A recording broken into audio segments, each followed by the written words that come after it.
আফগানিস্তান ও দক্ষিণ আফ্রিকার মধ্যে 3 ম্যাচের ওয়ানডে সিরিজে যেখানে দক্ষিণ আফ্রিকাকে 2-1 ব্যবধানে হারিয়ে সিরিজ দখল করে নিয়েছে আফগানরা। একদিনের আন্তর্জাতিক ক্রিকেটের ইতিহাসে প্রথমবারের মতো দক্ষিণ আফ্রিকার বিপক্ষে সিরিজ জিতেছে আফগানরা। তবে এদিন সিরিজের তৃতীয় তথা শেষ ওয়ানডেতে অবশেষে জয়ের দেখা পেল পটিয়ারা, যেখানে আফগানিস্তানকে 7 উইকেটে পরাজিত করে দক্ষিণ আফ্রিকা। এই জয়ের ফলে 3 ম্যাচে ওয়ানডে সিরিজে 2-1 ব্যবধানে আফগানিস্তানের কাছে পরাজিত হয় দক্ষিণ আফ্রিকা। এদিন তৃতীয় ওয়ানডেতে টস জিতে প্রথমে ব্যাট করার সিদ্ধান্ত নেন আফগানিস্তান। আর প্রথমে ব্যাট করতে নেমে শুরু থেকে নিয়মিত উইকেট হারাতে থাকে আফগানিস্তান। এর ফলে আফগানিস্তান সেখানে 170 রানে গুড়িয়ে যায়, যেখানে রহমত শাহ, আজমতুল্লাহ অমরজাই, মোহাম্মদ নবীরা টিকতে পারেনি।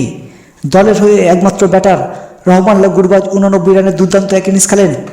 মাত্র 171 রানের লক্ষ্য নিয়ে ব্যাট করতে নেমে উদ্বোধনী 40 রানের জুটিতে দলের ভিত গড়ে দেন টেম্বা বাউমা ও টনি ডি রোজি।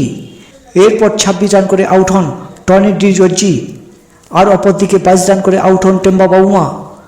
এরপর তৃতীয় উইকেটে টিস্টান সোবাস ও এইডেন মাকরামের অবিচ্ছন্ন 90 রানের জুটিতে দলকে জয়ের লক্ষ্যে পৌঁছে যায় দক্ষিণ আফ্রিকা, যেখানে এইডেন মাকরাম 69 রান করে অপরাজিত থাকেন। পুরো টুর্নামেন্টে দুর্দান্ত পারফরমেন্সের জন্য ম্যাচের সেরা নির্বাচিত হন রহমানুল্লাহ গুরবাজ।